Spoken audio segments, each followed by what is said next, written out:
ਹਾਂ ਕੁਰਬਾਨੀ ਤੇਰਿਆਂ ਸੇਵਕਾਂ। ਵਾਹਿਗੁਰੂ ਵਾਹਿਗੁਰੂ ਵਾਹਿਗੁਰੂ। ਸਭ ਤੇ ਵੱਡਾ ਸਤਿਗੁਰ ਨਾਨਕ ਵਾਲੀ ਸਾਖੀ ਮੁੜ ਫੇਰ ਸ਼ੁਰੂ ਕਰੀਏ। ਰੇਲਾਂ ਨਹੀਂ, ਤਾਰਾਂ ਨਹੀਂ, ਸੜਕਾਂ ਪੱਕੀਆਂ ਨਹੀਂ, ਰਾਖੀ ਨਹੀਂ, ਜੰਗਲ ਚੋਰਾਂ ਭਰੇ ਹਨ।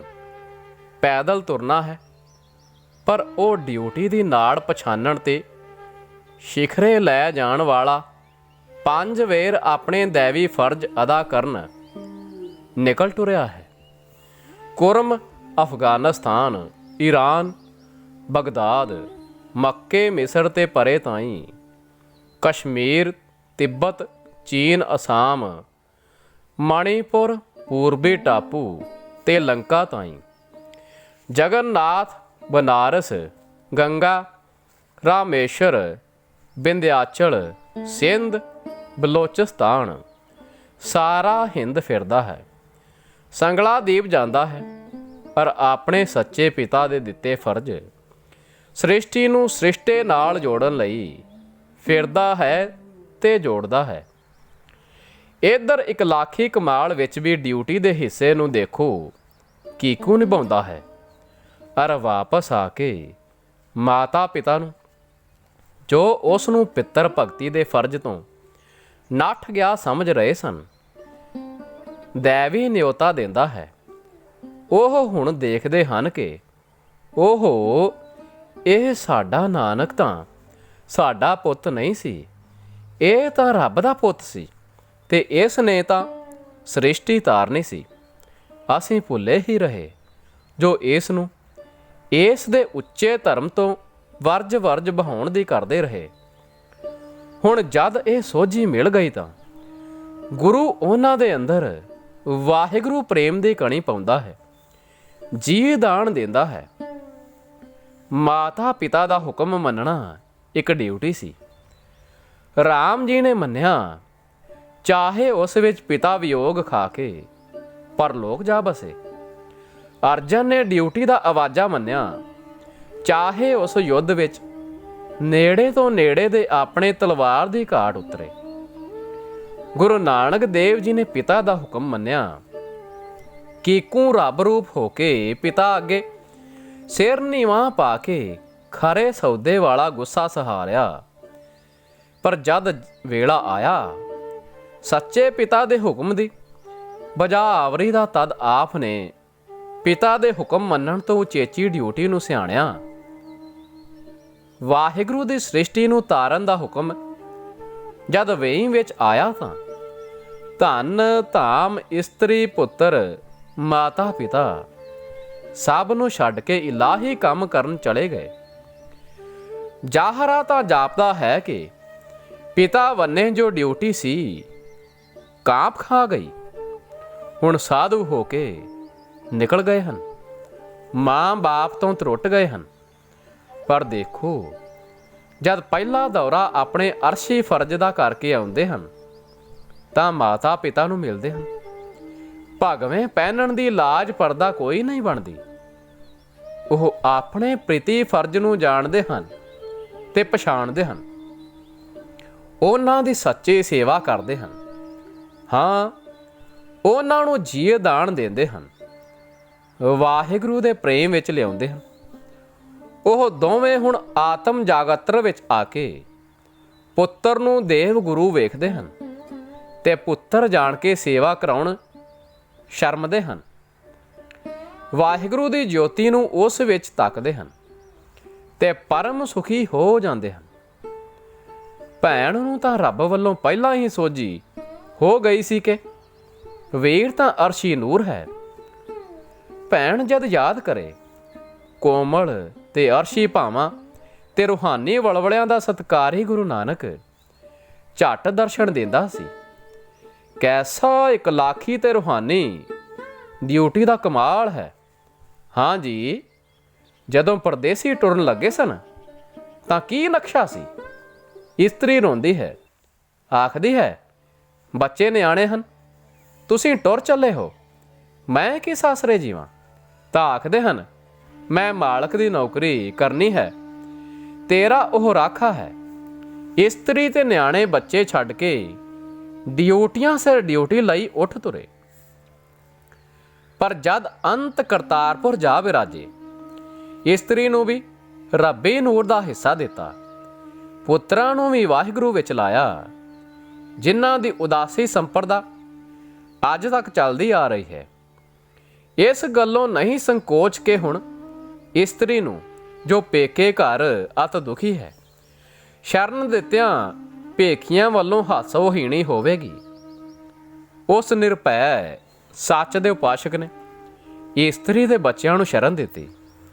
ਕੋਈ ਸਾਧੂ ਭਗਵੇਂ ਪਹਿਣ ਕੇ ਇਸਤਰੀ ਪੁੱਤਰ ਨੂੰ ਪਨਾਹ ਦੇਣ ਦੀ ਖੁੱਲ੍ਹ ਨਹੀਂ ਲਏਗਾ। ਲੋਕ ਲਾਜ ਰੋਕਦੀ ਹੈ, ਪਰ ਸੱਚ ਤੇ ਨਿਧੜਕ ਟੁਰੇ ਰਹਿਣ ਵਾਲੇ ਗੁਰੂ ਬਾਬਾ ਜੀ ਨੇ ਆਪਣੇ ਫਰਜ਼ ਨੂੰ ਪੂਰਾ ਕਰਨ ਵੇਲੇ ਕੋਈ ਭੈ ਨਹੀਂ ਮੰਨਿਆ। ਭਾਈ ਗੁਰਦਾਸ ਜੀ ਦੱਸਦੇ ਹਨ ਕਿ ਜੋਗੀਆਂ ਨੇ ਉਲਾਂਭਾ ਵੀ ਦਿੱਤਾ ਕਿ ਜਗਤ ਤਿਆਗ ਕੇ ਸਾਧੂ ਹੋ ਕੇ ਫਿਰ ਕਿਉਂ ਸੰਸਾਰੀ ਰੀਤੀ ਚਲਾਈ, ਪਰ ਉਸ ਨਿਰੋਲ ਸੱਚ ਦੇ ਮਾਲਕ ਨੇ ਪਰਵਾਹ ਨਹੀਂ ਕੀਤੀ। ਆਪ ਦਾ ਹੱਕ ਨਾਲ, ਆਪ ਦਾ ਹਰ ਇੱਕ ਨਾਲ ਵਰਤੋਂ ਵਿੱਚ ਡਿਊਟੀ ਦਾ ਇਕਲਾਖੀ ਕਮਾਲ ਵੀ ਕੈਸਾ ਅਨੋਖਾ ਹੈ। ਕ੍ਰਿਸ਼ਨ ਜੀ ਗੀਤਾ ਵਿੱਚ ਮੈਂ ਕਰਕੇ ਬੋਲਦੇ ਹਨ, ਮੇਰੀ ਇੱਕ ਸ਼ਰਨ ਲੈ ਤੇ ਸਾਰੇ ਧਰਮਾਂ ਦਾ ਤਿਆਗ ਕਰ। ਸ੍ਰਿਸ਼ਟੀ ਨੂੰ ਉਭਾਰਨ ਲਈ ਕ੍ਰਿਸ਼ਨ ਜੀ ਅਰਦਾਸ ਨਹੀਂ ਕਰਦੇ, ਆਪਣੀ ਸ਼ਰਨ ਹੀ ਦਾਰੂ ਦੱਸਦੇ ਹਨ। ਬ੍ਰਹਮ ਨੂੰ ਮੰਨਦੇ ਹਨ, ਭਗਤੀ ਵੀ ਦ੍ਰਿੜਾਉਂਦੇ ਹਨ, ਪਰ ਸ੍ਰਿਸ਼ਟੀ ਪ੍ਰੇਮ ਵਿੱਚ ਮੈਂ ਦਾ ਭਾਵ ਨਾਲ ਨਾਲ ਚੱਲਦਾ ਹੈ। ਇਹ ਮੈਂ ਤੇ ਇਸ ਦਾ ਹੁੰਗਾਰਾ ਇਸ ਟਿਕਾਣੇ ਨਿੰਦਣਯੋਗ ਨਹੀਂ, ਪਰ ਕੇਵਲ ਵਿਚਾਰ ਮਾਤਰ ਲਈ ਇਹ ਗੱਲ ਖਿਆਲਯੋਗ ਹੈ ਕਿ ਗੁਰੂ ਨਾਨਕ ਦੇਵ ਜੀ ਇਸ ਪਰਤਾਵੇ ਤੋਂ ਵੀ ਅਤੀਤ ਉੱਚੇ ਆਕਾਸ਼ਾਂ ਵਿੱਚ ਗਤੀ ਰੱਖਦੇ ਹਨ। ਵਾਹਿਗੁਰੂ ਨਾਲ ਅੱਠੇ ਪੈਰ ਅਭੇਦ ਹਨ, ਵਿੱਚ ਅੰਤਰਾ ਕੋਈ ਨਹੀਂ, ਤਦ ਰੂਪ ਹਨ। ਹਾਂ, ਵਾਹਿਗੁਰੂ ਦੀ ਮੈਂ ਤੇ ਉਹਨਾਂ ਦੀ ਮੈਂ ਇੱਕ ਸੁਰ ਹਨ। ਜੇ ਉਹਨਾਂ ਦੀ ਮੈਂ ਬੋਲੇ ਤਾਂ ਅਨੰਤ ਦੀ ਧਾਰ ਬੋਲੇਗੀ, ਮੈਂ ਤੇ ਜੇ ਅਨੰਤ ਦੀ ਧਾਰ ਮੈਂ ਗੂੰਜੇਗੀ ਤਾਂ ਗੁਰੂ ਨਾਨਕ ਦੀ ਮੈਂ ਬੋਲੇਗੀ। ਪਰ ਦੇਖੋ, ਹਾਂ ਅਤੀਤਤਾਈ ਦਾ ਕਮਾਲ, ਮਰਿਆਦਾ ਪੁਰਸ਼ੋਤਮਤਾ, ਭਗਤੀ ਦਾ ਸ਼ਿਖਰ, ਪ੍ਰੇਮ ਦਾ ਅਦਬ ਕਿ ਉਹਨਾਂ ਦੀ ਧਾਰ ਤੂੰ ਹੀ ਬੋਲਦੀ ਹੈ। ਅਰਥਾਤ ਨਾ ਰਿਜਕ ਦਸਤ ਆਕਸੇ, ਹਮਾਰਾ ਏਕ ਆਵਸੇ, ਅਸਤ ਏਕ ਦਿਗਰ ਕੁਈ, ਏਕ ਤੁਈ ਏਕ ਤੁਈ। ਮਹੱਲਾ ਪਹਿਲਾ। ਪਰੰਦਏ ਨਾ ਗਿਰਾਹ ਜਰ, ਦਰਖਤ ਆਬ ਆਸ ਕਰ, ਦੇਹੰਦ ਸੂਈਏ, ਏਕ ਤੁਈ ਏਕ ਤੁਈ। ਮਹੱਲਾ ਪਹਿਲਾ। ਨਾਨਕ ਲਿਲਾਰ ਲਿਖਿਆ ਸੋਏ, ਮੇਟ ਨਾ ਸਾਕੈ ਕੋਏ, ਕਲਾ ਧਰੈ ਹਿਰੈ ਸੋਈ, ਏਕ ਤੁਈ ਏਕ ਤੁਈ। ਮਾਝਵਾਰ। ਮਹੱਲਾ ਪਹਿਲਾ। ਹਾਂ, ਉਹਨਾਂ ਦੀ ਧਾਰ ਤੁਈ ਤੁਈ ਪਈ ਬੋਲਦੀ ਹੈ। ਸ੍ਰਿਸ਼ਟੀ ਨੂੰ ਆਪਣੀ ਮੈਂ ਦੀ ਗੋਦੀ ਨਹੀਂ ਪਾਉਂਦੇ।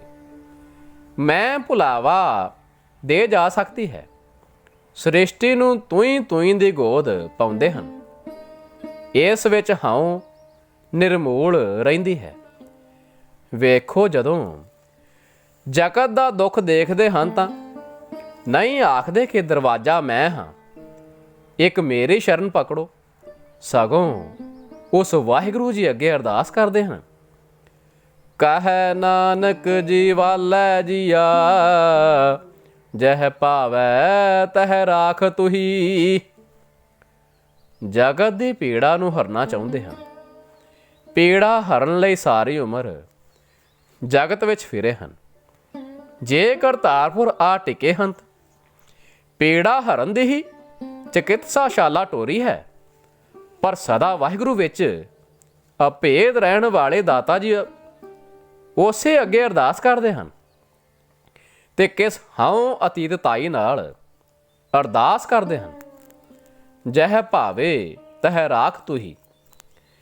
ਤੀਸਰੇ ਜਾਮੇ ਆਖਿਆ, ਜਗਤ ਜਲੰਦਾ ਰੱਖ ਲੈ, ਆਪਣੀ ਕਿਰਪਾ ਧਾਰ। ਜਿਤ ਦੁਆਰੈ ਉਬਰੈ, ਤਿਤੈ ਲਿਹੋ ਉਬਾਰ। ਬਿਲਾਵਲ ਵਾਰ ਮਹੱਲਾ ਤੀਜਾ। ਲਿਖਿਆ ਹੈ, ਆਪ ਨਰਾਇਣ ਕਲਾ ਧਾਰ, ਜਗ ਮਹਿ ਪਰਵਰਿਓ। ਤੇ ਗੁਰੂ ਨਾਨਕ ਦੇਵ ਗੋਵਿੰਦ ਰੂਪ। ਗੁਰੂ ਜੀ ਉਸ ਜੋਤੀ ਸਰੂਪ ਦੀ ਜੋਤੀ ਤੇ ਉਸ ਵਿੱਚ ਭੇਦ ਨਾਲ ਮਿਲੇ ਹੋਏ ਸੇ। ਉਹਨਾਂ ਦੀ ਅਰਦਾਸ ਕਰਨੀ ਤੇ ਮੈਂ ਦਾ ਆਵਾਜ਼ਾ ਨਾ ਦੇਣਾ ਇਹ ਨਹੀਂ ਦੱਸਦਾ ਕਿ ਉਹ ਨੀਵੇਂ ਸੇ ਤੇ ਜਾਤ ਇਲਾਹੀ ਵਿੱਚ ਭੇਦ ਨਹੀਂ ਸੇ ਤੇ ਉਹ ਇਸ ਤਰ੍ਹਾਂ ਦਾ ਰੂਹਾਨੀ ਦਮ ਮਾਰ ਨਹੀਂ ਸੀ ਕਰ ਸਕਦੇ। ਨਹੀਂ, ਉਹਨਾਂ ਦਾ ਜੀਵਨ ਪੂਰਨ ਹਉ ਅਤੀਤ ਸੀ ਤੇ ਜਦ ਮਨ ਤੇ ਇੰਦਰੀਆਂ ਦੁਆਰਾ ਮੈਂ ਦਾ ਹੁੰਗਾਰਾ ਭਰਿਆ ਜਾਵੇ ਤਾਂ ਹਉ ਮਲਕੜੇ ਹੀ ਨਾਲ ਰਲ ਜਾਂਦੀ ਹੈ। ਇਸ ਕਰਕੇ ਸਤਿਗੁਰ ਨੇ ਸਦਾ ਹਉ ਅਤੀਤ ਆਵਾਜ਼ਾ ਦਿੱਤਾ ਹੈ ਤੇ ਇਹੋ ਅਸੂਲ ਵਰਤਿਆ ਹੈ, ਤੁਝ ਤੇ ਬਾਹਰ ਕਿਛੂ ਨਾ ਹੋਏ, ਤੂੰ ਕਰ ਕਰ ਦੇਖੈ ਜਾਣੈ ਸੋਏ। ਕਿਆ ਕਹੀਐ ਕਿਛ ਕਹੀ ਨਾ ਜਾਏ, ਜੋ ਕਿਛ ਅਹੈ ਸਭ ਤੇਰੀ ਰਜਾਏ। ਰਹਾਉ ਜੋ ਕਿਛ ਕਰਣਾ ਸੋ ਤੇਰਾ ਪਾਸ, ਕਿਸ ਆਗੈ ਕੀਚੈ ਅਰਦਾਸ। ਆਖਣ ਸੁਣਨਾ ਤੇਰੀ ਬਾਣੀ, ਤੂੰ ਆਪੇ ਜਾਣਹਿ ਸਰਬ ਵਿਡਾਣੀ। ਕਰੇ ਕਰਾਏ ਜਾਣੈ ਆਪ, ਨਾਨਕ ਦੇਖੈ ਥਾਪ ਉਥਾਪ। ਭੈਰੋ ਮਹੱਲਾ ਪਹਿਲਾ। ਹੁਣ ਅੱਗੇ ਪ੍ਰਸੰਗ ਹੈ ਗੁਰੂ ਨਾਨਕ ਦੇਵ ਜੀ, ਗੌਰੰਗ, ਰਾਮਾਨੁਜ, ਵੱਲਭ ਆਦਿ। ਗੁਰੂ ਨਾਨਕ ਦੇਵ ਜੀ ਦਾ ਤੇ ਇਹਨਾਂ ਮਹਾਂਪੁਰਖਾਂ ਦਾ ਇਕੱਠਾ ਵਿਚਾਰ ਕਰਨ ਦੀ ਲੋੜ ਨਹੀਂ, ਕਿਉਂਕਿ ਇਹ ਸੱਜਣ ਆਪ ਤੇ ਇਹਨਾਂ ਦੇ ਉਪਾਸਕ ਇਹਨਾਂ ਨੂੰ ਸ੍ਰੀ ਰਾਮ ਕ੍ਰਿਸ਼ਨ ਜੀ ਦੇ ਭਗਤ ਮੰਨਦੇ ਹਨ, ਪਰ ਅਵਤਾਰ ਨਹੀਂ ਮੰਨਦੇ। ਅਸੀਂ ਇਹਨਾਂ ਦਾ ਜ਼ਿਕਰ ਇੱਥੇ ਇਸ ਵਾਸਤੇ ਕਰਦੇ ਹਾਂ ਕਿ ਇੱਕ ਉਪਨਿਸ਼ਦਾਂ ਦੇ ਸਮੇਂ ਤੋਂ ਬਾਅਦ ਤੇ ਬੁੱਧ ਧਰਮ ਦੇ ਗਿਰਾਓ ਤੱਕ ਹਿੰਦ ਦਾ ਧਰਮ ਸੱਚ ਪੁੱਛੋ ਤਾਂ ਇੱਕ ਨਿਰਾ ਸਦਾਚਾਰੀ ਧਰਮ ਸੀ ਤੇ ਜਿਸ ਦਾ ਕਮਾਲ ਬੁੱਧ ਜੀ ਕਰ ਚੁੱਕੇ ਸੀ। ਮਗਰੋਂ ਹਿੰਦੂ ਧਰਮ ਵਿਸ਼ੇਸ਼ ਕਰਕੇ ਤਾਂਤਰਿਕ ਰੰਗਾਂ ਵਿੱਚ ਖੇਲਦਾ ਰਿਹਾ, ਕਿਤੇ ਸ਼ਾਕਤਕ ਤੇ ਕਿਤੇ ਸ਼ੈਵੀ ਮਤ ਦੇ ਨਾਮ ਹੇਠ, ਕਿਤੇ ਜੋਗੀਆਂ ਦੇ ਪ੍ਰਚਾਰ ਵਿੱਚ ਤੇ ਕਿਤੇ ਹੋਰਵੇਂ। ਮਗਰੋਂ ਫੇਰ ਭਗਤ ਆਏ। ਇਹਨਾਂ ਭਗਤ ਮਹਾਂਪੁਰਖਾਂ ਨੇ ਭਗਤੀ ਦੀ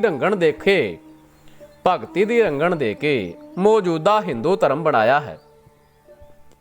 ਇਹਨਾਂ ਭਗਤਾਂ ਨੇ ਤਾਂਤਰਿਕ ਪਾਸਿਓਂ ਹੋੜਿਆ, ਹੱਠ ਯੋਗ ਵੱਲੋਂ ਵੀ ਰੁਖ ਪਲਟਾਇਆ, ਨਿਰੀ ਬੁੱਧੀ ਦੇ ਆਧਾਰ ਤੇ ਟੁਰਨ ਵਾਲੇ ਇੱਕ ਪੱਖੀ ਫਿਲਸਫੇ ਦੇ ਰੁੱਖ ਨੂੰ ਵਲਵਲੇ ਦੇ ਦੇਸ਼ ਵੱਲ ਝੁਕਾਇਆ, ਪ੍ਰੇਮ ਨੂੰ ਮੈਦਾਨ ਵਿੱਚ ਆਂਦਾ।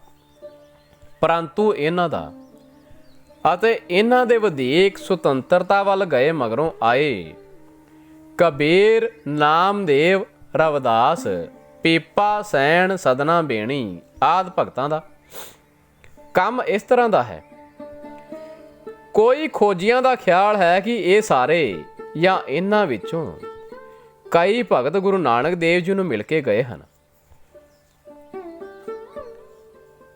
ਕਿ ਇਹਨਾਂ ਦਾ ਕੰਮ ਇਸ ਤਰ੍ਹਾਂ ਦਾ ਹੈ ਕਿ ਜਿਸ ਤਰ੍ਹਾਂ ਇਹਨਾਂ ਨੇ ਗੁਰੂ ਨਾਨਕ ਆਗਮ ਲਈ ਰਸਤਾ ਤਿਆਰ ਕੀਤਾ ਹੈ, ਇਸ ਨੂੰ ਵਿਸਥਾਰ ਨਾਲ ਸਮਝਣ ਲਈ ਦੇਖੋ ਦੀ ਬਾਚਾ ਜਪਜੀ ਸਾਹਿਬ ਦਾ ਟੀਕਾ ਜੋ ਸ਼੍ਰੀ ਸ਼ੰਕਰ ਦਿਆਲ ਫੈਜ਼ਾਬਾਦੀ ਉਦਾਸੀਨ ਮਤ ਵਾਲੇ ਨੇ ਕੀਤਾ ਹੈ, ਊਚ ਨੀਚਤਾ ਦਾ ਖਿਆਲ ਇਹਨਾਂ ਭਗਤਾਂ ਨੇ ਘਟਾਇਆ। ਜੋ ਵਰਨਾਸ਼ਰਮ ਕੇ ਹਿੰਦੂ ਮਤ ਦੀ ਰੀੜ ਦੀ ਹੱਡੀ ਹੈ, ਇਹਨਾਂ ਨੇ ਕਮਜ਼ੋਰ ਕੀਤਾ। ਪਿਆਰ ਫੈਲਾਇਆ। ਭਗਤਾਂ ਨੇ ਹੀ ਦਵੈਤ ਅਤੇ ਫਿਰ ਦਵੈਤ ਅਦਵੈਤ ਦੀ ਫਿਲਾਸਫੀ ਟੋਰੀ। ਸੰਖੇਪ ਮਾਤਰ ਇਹ ਕਹਿ ਦੇਣਾ ਕਾਫੀ ਹੈ ਕਿ ਇਹਨਾਂ ਸੱਜਣਾਂ ਨੇ ਇੱਕ ਲੱਖੀ ਦੁਨੀਆ ਵਿੱਚ ਰੂਹਾਨੀਅਤ ਦਾ ਬੀਜ ਪਾਇਆ ਔਰ ਬੁੱਧੀ ਨਾਲ ਵਲਵਲੇ ਨੂੰ ਰਲਾ ਕੇ ਉਚੇਰਾ ਰਾਹ ਖੋਲਿਆ। ਪਰ ਕਮਾਲ ਆ ਕੇ ਗੁਰੂ ਜੋਤੀ ਨੇ ਗੁਰੂ ਨਾਨਕ ਰੂਪ ਵਿੱਚ ਕੀਤਾ। ਇਸ ਪਹਿਲੂ ਵਿੱਚ ਗੁਰੂ ਨਾਨਕ ਦੇਵ ਜੀ ਦੀ ਰੂਹਾਨੀਅਤ ਦਾ ਕਮਾਲ ਅਸੀਂ ਕੁਝ ਦੱਸ ਆਏ ਹਾਂ ਔਰ ਕੁਝ ਮੁਹੰਮਦ ਜੀ ਵਿੱਚ ਦਰਸਾਵਾਂਗੇ। ਭਗਤਾਂ ਦੀ ਭਗਤੀ ਦੇ ਵਿੱਚ ਆਦਰਸ਼ ਸ੍ਰੀ ਕ੍ਰਿਸ਼ਨ ਜੀ, ਸ੍ਰੀ ਰਾਮ ਜੀ ਦੀ ਸਗੁਣ ਮੂਰਤੀ ਸੀ ਔਰ ਉਪਾਸਨਾ ਬੁੱਤ ਪ੍ਰਸਤੀ ਤੋਂ ਸ਼ੁਰੂ ਹੁੰਦੀ ਸੀ। ਸ੍ਰੀ ਗੁਰੂ ਨਾਨਕ ਦੇਵ ਜੀ ਨੇ ਮੁੱਢ ਤੋਂ ਹੀ ਇੱਕ ਅਕਾਲ ਪੁਰਖ ਦੀ ਉਪਾਸਨਾ ਦ੍ਰਿੜਾਈ ਔਰ ਮਹਾਂਪੁਰਖਾਂ ਦਾ ਦਰਜਾ ਵੱਖਰਾ ਦੱਸਿਆ। ਜੋ ਵਾਹਿਗੁਰੂ ਨਾਲ ਰੌਲਾ ਪਾਉਣ ਵਾਲਾ ਨਾ ਹੋਵੇ। ਹਾਂ ਜੀ, ਗੁਰੂ ਨਾਨਕ ਨੇ ਸੁੱਚੀ ਤੇ ਉੱਚੀ ਵਹਦਾਨੀਅਤ ਦਾ ਝੰਡਾ ਖੜਾ ਕੀਤਾ। ਬੁੱਤ ਪ੍ਰਸਤੀ ਨੂੰ ਗਿਰਾਉਣ ਵਾਲੀ ਤੇ ਆਮ ਵਰਤੋਂ ਵਿੱਚ ਨੀਵਾਂ ਅਸਰ ਪੈਦਾ ਕਰਨ ਹਾਰੀ ਦੇਖ ਕੇ ਉਸ ਤੋਂ ਹੋੜ ਦਿੱਤਾ। ਉਸ ਦੀ ਜਗ੍ਹਾ ਸਤਸੰਗ ਜਿਉਂਦਾ ਜਾਗਦਾ, ਰੱਬੀ ਲੱਗਣ ਵਾਲਾ, ਕੀਰਤਨ ਦੇ ਹੁਲਾਰੇ ਵਾਲਾ, ਪ੍ਰੇਮ ਦੇ ਜੋਬਣਾ ਵਾਲਾ ਸਤਸੰਗ ਪੈਦਾ ਕਰ ਦਿੱਤਾ।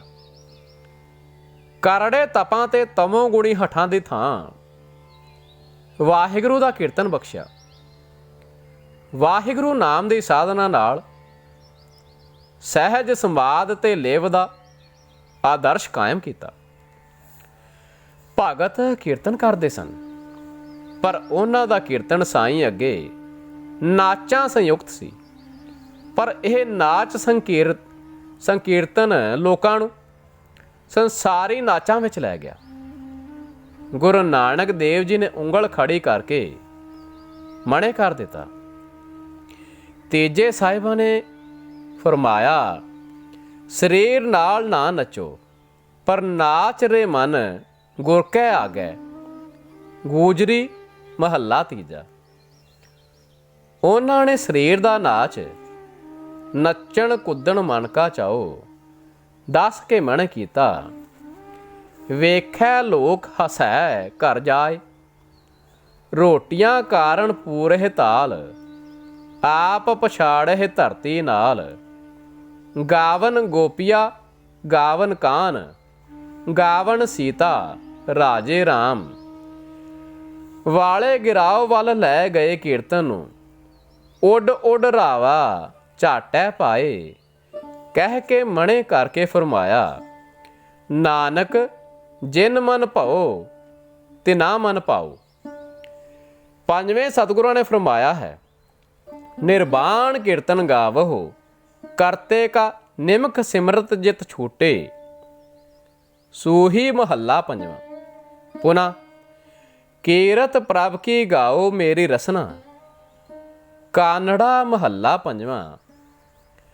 ਇਸੇ ਤਰ੍ਹਾਂ ਸਭ ਤੋਂ ਵੱਡੀ ਗੱਲ ਜੋ ਸ੍ਰੀ ਗੌਰੰਗ ਵੱਲਭ ਰਾਮਾਨੁਜ ਰਾਮਾਨੰਦ ਤੇ ਹੋਰ ਭਗਤਾਂ ਦੀ ਦੂਰ ਕੀਤੀ, ਸਰੀਰਕ ਸੰਨਿਆਸ ਦੀ ਸੀ।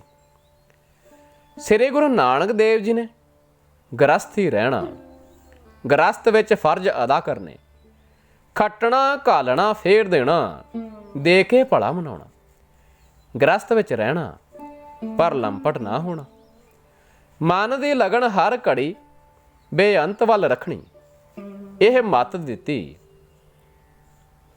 ਇਸੇ ਕਰਕੇ ਗੁਰੂ ਨਾਨਕ ਦੇਵ ਜੀ ਦੇ ਪੈਦਾ ਕੀਤੇ ਰੱਬੀ ਬੰਦਿਆਂ ਦੀ ਇੱਕ ਜਿਉਂਦੀ ਕੌਮ ਬਣ ਗਈ, ਜਿਨ੍ਹਾਂ ਦੇ ਗ੍ਰਸਥ ਇਕਲਾਖ ਰੂਹਾਨੀਅਤ ਵੀਰਤਾ ਤੇ ਸਾਰੇ ਫਰਜ਼ਾਂ ਦੀ ਕੀਰਤੀ ਜਗਤ ਵਿੱਚ ਫੈਲ ਗਈ। ਗੁਰੂ ਨਾਨਕ ਨੇ ਗ੍ਰਸਤ ਸੰਨਿਆਸ ਦਾ ਅਮਲੀ ਤਰੀਕਾ ਇਹ ਦੱਸਿਆ ਕਿ ਪਦਾਰਥ ਛੱਡ ਕੇ ਜੰਗਲ ਨਾ ਜਾਓ, ਵਿੱਚੇ ਰਹੋ, ਪਦਾਰਥ ਦੇ ਦਾਤੇ ਨਾਲ ਜੁੜੋ ਤੇ ਉਸ ਦਾ ਸਦਾ ਸ਼ੁਕਰ ਕਰੋ। ਇਸ ਸ਼ੁਕਰ ਦੀ ਬਿਰਤੀ ਵਿੱਚ ਅਮਲੀ ਸੰਨਿਆਸ ਹੈ। ਤਿਆਗ ਸੁਰਤ ਦਾ ਹੋਵੇ, ਸੁਰਤ ਦੀਆਂ ਪਕੜਾਂ ਛੁੱਟ ਜਾਣ ਤਾਂ ਸੰਨਿਆਸ ਅੰਦਰ ਆ ਵਸਿਆ। ਜੇ ਸਰੀਰਕ ਤਿਆਗ ਕਰਨਾ ਚਾਹੋ ਤਾਂ ਸਰੀਰ ਦਾ ਤਿਆਗ ਦਾਨ ਵਿੱਚ ਸਮਝੋ, ਅਰਥਾਤ ਜੋ ਕੁਝ ਤੁਸੀਂ ਕਿਰਤ ਨਾਲ ਕਮਾਉਂਦੇ ਹੋ ਵੰਡ ਛਕੋ। ਧਨ ਵੰਡਣਾ ਚਾਹੋ ਤਾਂ ਛੱਡੋ, ਪਰ ਜਗਤ ਪੀੜਾ ਹਰਨ ਵਿੱਚ ਉਸ ਨੂੰ ਸਫਲਾ ਕਰੋ। ਇੱਥੇ ਵੀ ਕਮਾਲ ਹੈ ਦਾਤਾ ਜੀ ਦਾ। ਦਾਨ ਦੇਣਾ ਤਾਂ ਸਭ ਨੇ ਸ਼ੁਭ ਕਰਮ ਦੱਸਿਆ ਹੈ, ਪਰ ਗੁਰੂ ਨਾਨਕ ਦੇਵ ਜੀ ਨੇ ਕਿਰਤ ਕਰਕੇ ਕਮਾਉਣਾ ਤੇ ਫੇਰ ਦੇਣਾ, ਇਸ ਨੂੰ ਸਾਈਂ ਪਛਾਣਨ ਦੇ ਸਾਧਨਾਂ ਵਿੱਚੋਂ ਇੱਕ ਸਾਧਨ ਦੱਸਿਆ ਹੈ। ਜੈਸੇ ਘਾਲ ਖਾਏ ਕਿਛ ਹੱਥੋਂ ਦੇ, ਨਾਨਕ ਰਾਹੋ ਪਛਾਣ ਹੈ ਸੇ। ਗੁਰੂ ਨਾਨਕ ਨੇ ਗ੍ਰਸਤ ਵਿੱਚ ਰੂਹਾਨੀ ਕਮਾਲ ਅਨੰਤ ਵਿੱਚ ਲਗਾਤਾਰ ਮਨ ਦੇ ਲਗਾਓ ਨੂੰ ਆਪ ਕਰਕੇ ਦਿਖਾਇਆ। ਸ੍ਰੀ ਪਾਵਨ ਲਹਿਣਾ ਜੀ ਵਿੱਚ ਪਾ ਕੇ ਉਹਨਾਂ ਵਿੱਚ ਕਮਾਲ ਕਰਕੇ ਦਿਖਾਇਆ। ਪਿੱਛੇ ਰਹੇ ਭਾਈ ਬੁੱਢਾ ਜੀ, ਭਾਈ ਲਾਲੋ ਜੀ ਆਦਿ ਸਿੱਖਾਂ ਵਿੱਚ ਰੌਂ ਜਾਰੀ ਕਰਕੇ ਤੇ ਸਦੀਵੀ ਰੌਂ ਜਾਰੀ ਕਰਕੇ ਦਿਖਾ ਦਿੱਤੀ। ਇੱਧਰ ਇਹ ਕਲਿਆਣ ਮਾਰਗ ਟੋਰਿਆ, ਉਧਰ ਇਹਨਾਂ ਹੀ ਬੰਦਿਆਂ ਦੀ ਇੱਕ ਜਿਉਂਦੀ ਜਾਗਦੀ ਸੱਬਲ ਕੌਮ ਬਣ ਗਈ। ਭਗਤਾਂ ਦੇ ਨਾਮ ਲੇਵਾ ਤੇ ਸੰਪਰਦਾਵਾਂ ਤਾਂ ਹਨ, ਪਰ ਉਹ ਕੌਮਾਂ ਨਹੀਂ ਬਣੀਆਂ। ਪਰ ਗੁਰੂ ਸਾਹਿਬ ਦੇ ਮੁਕੰਮਲ ਪ੍ਰਚਾਰ ਦਾ ਫਲ ਇਹ ਇੱਕ ਨਿਹਾਇਤ ਬਜ਼ੁਰਗ ਕੌਮ ਨੂੰ ਬਣਾ ਦੇਣ ਵਿੱਚ ਸਫਲ ਹੋਇਆ। ਇਹ ਗੱਲ ਪੱਛਮੀ ਲੇਖਕਾਂ ਵੀ ਮੰਨੀ ਹੈ ਤੇ ਦਰਸਾਈ ਹੈ। ਯਥਾ ਕਨਿੰਗਮ ਲਿਖਦਾ ਹੈ, ਰਾਮਾਨੰਦ ਤੇ ਗੋਰਖ ਨੇ ਮਜ਼ਹਬਾਂ ਦੀ ਸਮਾਨਤਾ ਦਾ ਪ੍ਰਚਾਰ ਕੀਤਾ। ਚੈਤਨਿਆ ਨੇ ਇਹੋ ਜਾਤ ਪਾਤ ਮਿਟਾਉਣ ਵਾਲਾ ਨਿਸ਼ਚਾ ਦੁਹਰਾਇਆ। ਕਬੀਰ ਨੇ ਆਮ ਜਨਤਾ ਨੂੰ ਉਸ ਦੀ ਆਪਣੀ ਬੋਲੀ ਵਿੱਚ ਸਬੂਤ ਦੇ ਦੇ ਕੇ ਮੂਰਤੀ ਪੂਜਾ ਹਟਾਈ। ਵੱਲਭ ਜੀ ਨੇ ਸਿਖਾਇਆ ਕਿ ਸਾਧਾਰਨ ਸੰਸਾਰਕ ਡਿਊਟੀਆਂ ਦੇ ਨਾਲ ਹੀ ਸੰਪੂਰਨ ਭਗਤੀ ਪ੍ਰਾਪਤ ਹੋ ਸਕਦੀ ਹੈ। ਪਰ ਇਹ ਭਲੇ ਤੇ ਦਾਨੇ ਪੁਰਖ ਪ੍ਰਤੀਤ ਦਿੰਦਾ ਹੈ ਕਿ ਜ਼ਿੰਦਗੀ ਦੀ ਅਸਾਰਤਾ ਤੇ ਇੰਨੇ ਮੁਤਾਸਰ ਹੋਏ ਸਨ ਕਿ ਉਹਨਾਂ ਨੇ ਇਹ ਨਿਸ਼ਚੈ ਕਰ ਲਿਆ ਸੀ ਕਿ ਮਨੁੱਖ ਦੀ ਭਾਈਚਾਰਕ ਹਾਲਤ ਦਾ ਸੁਧਾਰ ਇੱਕ ਨੀਵਾਂ ਖਿਆਲ ਹੈ। ਇਹਨਾਂ ਦੀ ਵੱਡੀ ਸੇਧ ਪੁਜਾਰੀਆਂ ਤੋਂ ਜਾਂ ਬੁੱਤ ਪ੍ਰਸਤੀ ਦੀ ਸਥੂਲਤਾ ਤੇ ਸ਼ਿਰਕ ਕੋਲੋਂ ਛੁਟਕਾਰਾ ਦਿਵਾਉਣਾ ਸੀ। ਇਹਨਾਂ ਨੇ ਸੰਤੋਖੀ ਤੇ ਤਿਆਗੀਆਂ ਦੀਆਂ ਨੇਕ ਮੰਡਲੀਆਂ ਬਣਾਈਆਂ ਅਤੇ ਪਰਲੋਕ ਦੇ ਸੁੱਖਾਂ ਦੇ ਖਿਆਲਾਂ ਵਿੱਚ ਆਪਣਾ ਆਪ ਸਾਰਾ ਲਗਾ ਦਿੱਤਾ। ਪਰ ਇਹ ਇਉਂ ਨਹੀਂ ਕਰ ਸਕੇ ਕਿ ਆਪਣੇ ਮਗਰ ਲੱਗਣ ਵਾਲਿਆਂ ਨੂੰ ਭਾਈਚਾਰਕ ਤੇ ਮਜ਼ਹਬੀ ਗੱਲਾਂ ਤੋਂ ਜੋ ਗਿਰਾਵਟ ਵਾਲੀਆਂ ਸਨ ਛੁਟਕਾਰਾ ਦਿਵਾ ਦੇਣ, ਤਾਂ ਕਿ ਸਦੀਆਂ ਦੀ ਸੜਾਨ ਤੋਂ ਛੁਟਕਾਰਾ ਪਾ ਕੇ ਇੱਕ ਨਵੀਂ ਕੌਮ ਉੱਠ ਖੜੀ ਹੋਵੇ। ਸਗੋਂ ਉਹਨਾਂ ਨੇ ਫਿਰਕੇ ਬੰਦੀਆਂ ਮੁਕੰਮਲ ਕੀਤੀਆਂ, ਬਜਾਏ ਇਸ ਦੇ ਕਿ ਕੌਮੀਅਤ ਦੇ ਉਹ ਬੀਜ ਬੀਜਦੇ। ਉਹਨਾਂ ਦੇ ਫਿਰਕੇ ਹੁਣ ਤੱਕ ਉਸੇ ਹਾਲਤ ਵਿੱਚ ਹਨ ਜਿਵੇਂ ਕਿ ਉਹ ਛੱਡ ਗਏ ਸਨ।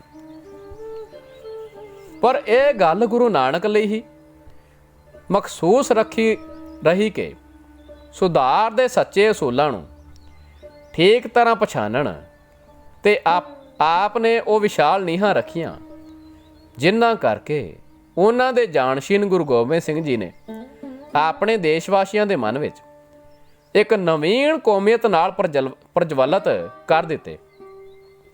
ਅਤੇ ਇਸ ਮਸਲੇ ਨੂੰ ਆਮਲੀ ਜਾਮਾ ਪਹਿਨਾ ਦਿੱਤਾ ਕਿ ਛੋਟੇ ਤੋਂ ਛੋਟਾ ਵੱਡੇ ਤੋਂ ਵੱਡੇ ਦੇ ਬਰਾਬਰ ਹੈ